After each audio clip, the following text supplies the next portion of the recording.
E o plenário do Supremo deve analisar hoje o pedido de liminar numa ação direta de inconstitucionalidade contra a parte da emenda constitucional que aumentou a idade para aposentadoria compulsória dos ministros do Supremo Tribunal Federal, demais tribunais superiores e do TCU. Em discussão está o fato do ministro que quiser permanecer no cargo até os 75 anos precisar ser novamente sabatinado pelo Senado. E a consultora jurídica da TV Justiça, Gisele Reis, está aqui no estúdio para comentar esse assunto e as outras pautas do plenário de hoje. Gisele, boa tarde. Boa tarde a todos. O que mudou com essa emenda constitucional? Bom, ela acabou alterando um artigo da Constituição Federal, exatamente no que diz respeito à questão da aposentadoria compulsória.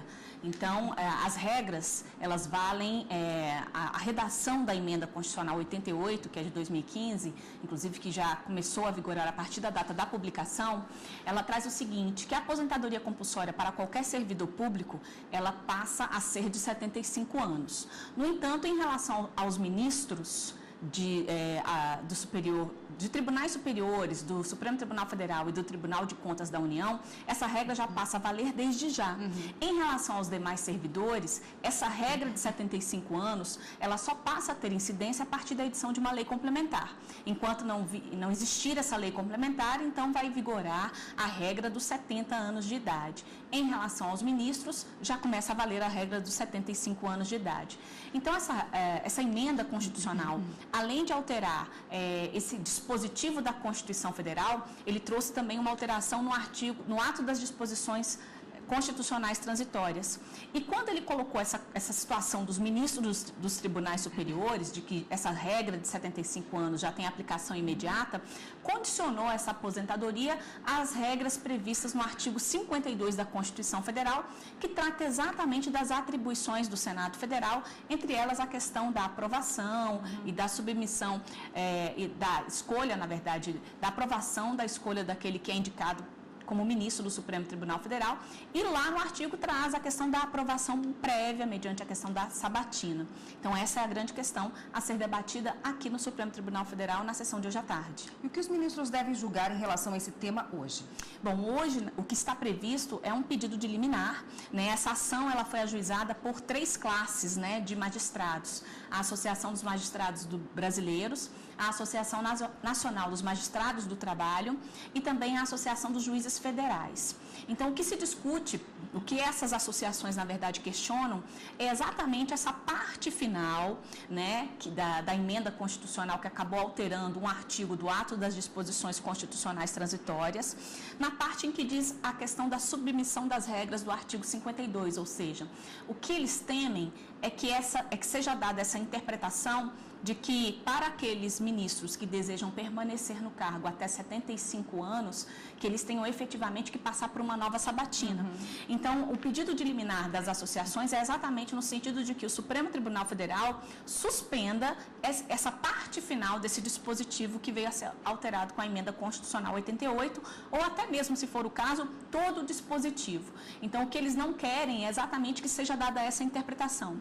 Em que sentido? Porque se já houve, né, a submissão, se os ministros já passaram por uma aprovação, não haveria necessidade, no momento da aposentadoria, de se submeter, em fazer essa opção pelos 75 anos, de se submeter novamente àquelas mesmas regras previstas no artigo 52, porque são regras que tratam do ingresso dos ministros, né, no âmbito de tribunais superiores, e não quando eles deixam o cargo, quando eles efetivamente venham a se aposentar. São regras de ingresso. Esses são os argumentos que estão sendo colocados pelas associações, e na sessão de hoje à tarde apenas o pedido de liminar, não é o mérito que os ministros vão julgar. Então, apenas a questão da liminar, se os ministros vão ou não suspender esse dispositivo final na forma como foi requerida pelas associações. Tá ótimo. Daqui a pouco, depois do intervalo, a gente volta com os outros assuntos do plenário.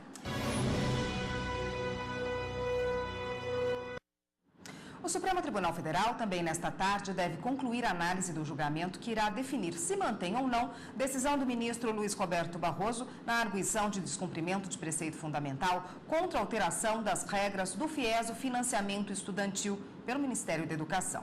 E a consultora jurídica da TV Justiça, Gisele Reis, vai explicar também esse assunto para a gente. Afinal, Gisele, quais são essas mudanças no FIES? Bom, o FIES ele tem a finalidade de financiar cursos de graduação em instituições de ensino superior privadas, particulares. E o Ministério da Educação, ele acabou emitindo uma portaria que trouxe regras mais rigorosas para a inclusão nesse programa. Então, aquele que quisesse se filiar, né, ao FIES, ele teria que obter no mínimo 450 pontos e também não poderia obter nota 0 na redação. E essas regras, de acordo com a portaria, elas valeriam não só para aqueles que desejassem ingressar no programa a partir de então, como também para aqueles que já estavam no programa e queriam apenas renovar os seus contratos.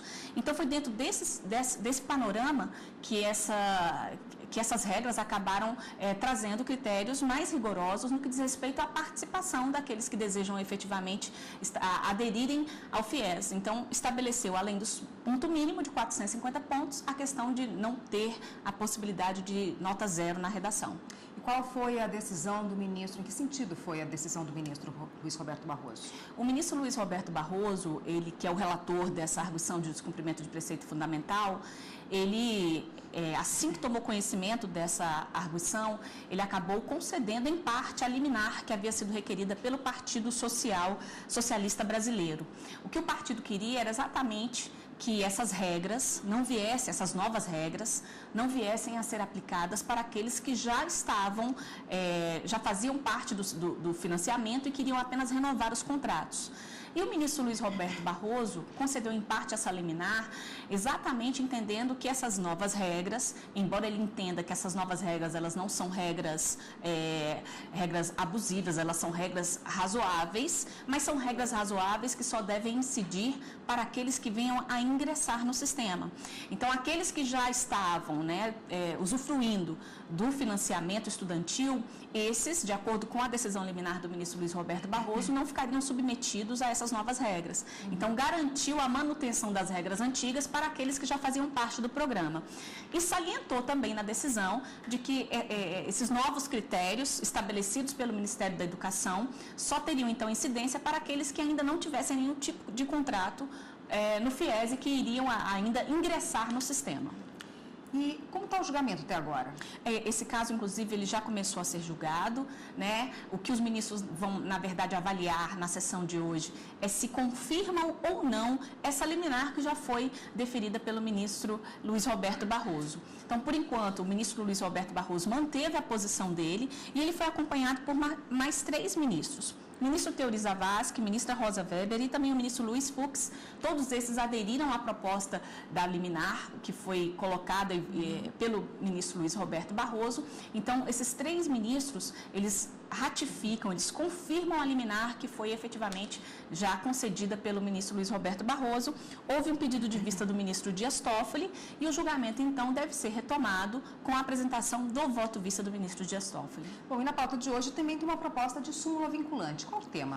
Ao todo, nós temos, na verdade, 2 propostas de súmulas vinculantes e uma delas trata exatamente da tributação da mercadoria importada do exterior e fala exatamente da incidência do ICMS no desembaraço aduaneiro. Então, nesse caso, inclusive, é uma proposta de conversão. Já existe uma súmula ordinária em relação a este tema e a ideia é que ela passe a ser vinculante, ou seja, ela seja obrigatória.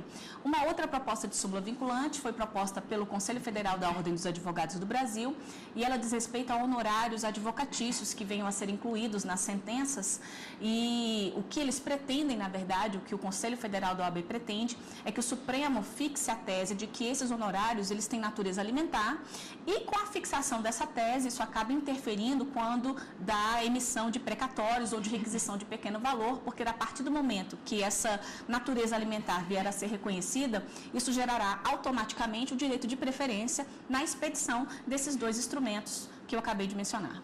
Assuntos muito importantes hoje no plenário, né, Gisele? É verdade. Vamos esperar a decisão dos ministros. Obrigada pela participação. Até semana que vem. Até.